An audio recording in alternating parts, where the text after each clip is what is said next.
Alright, our last installment for Chapter 4 is War Comes to America. This is about the French and Indian War, and what you need to understand between them is that the French and the British are, for centuries, they have been rivals. They have been fighting each other on and off for hundreds of years, and now they have a situation where the French and the English are right next to each other as far as having colonies.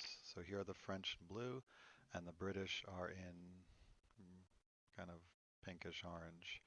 This is also British, this purple area, but this is French around the Mississippi and the St. Lawrence River.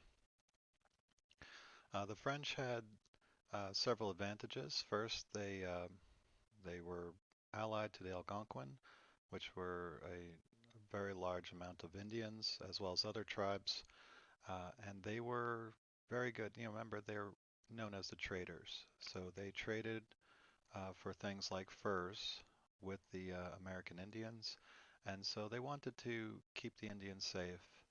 Um, this was something that was going to make them rich, the trading exchange that they had set up with the Indians. So they were very friendly with the Indians and had a good arrangement with them.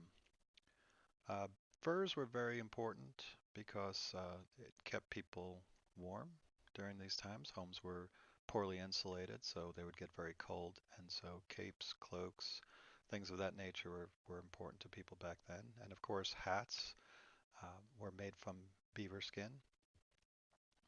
The Ohio River also had rich soil for farming, so it's very valuable in that way. And it also had the Ohio River, which was a deep, wide, and easy to travel along river.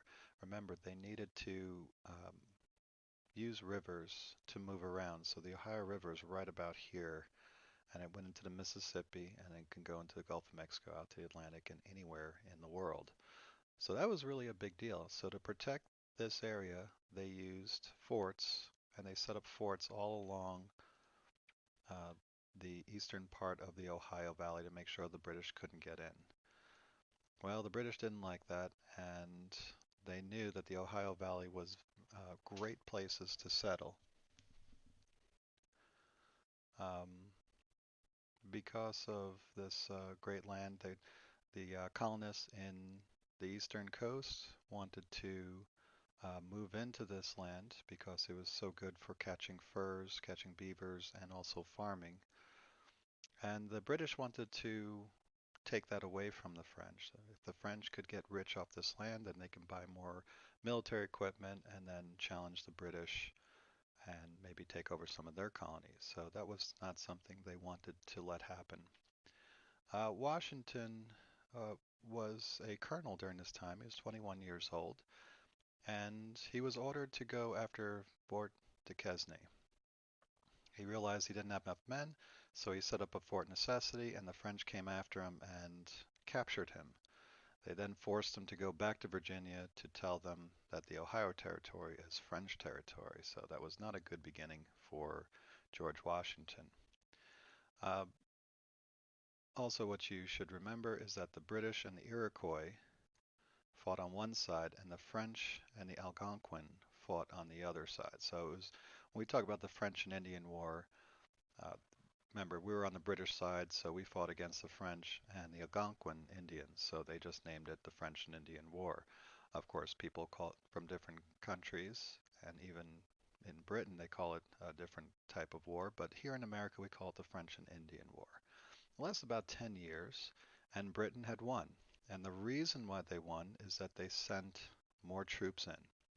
This was made easy because, well, it made it hard for the French because all their area they controlled inland, and their only outlet was the St. Lawrence River. So once the British took over Quebec and Montreal, then nothing can get in, and they eventually started running out of supplies. They couldn't get reinforcements in properly, and the British won the French and Indian War.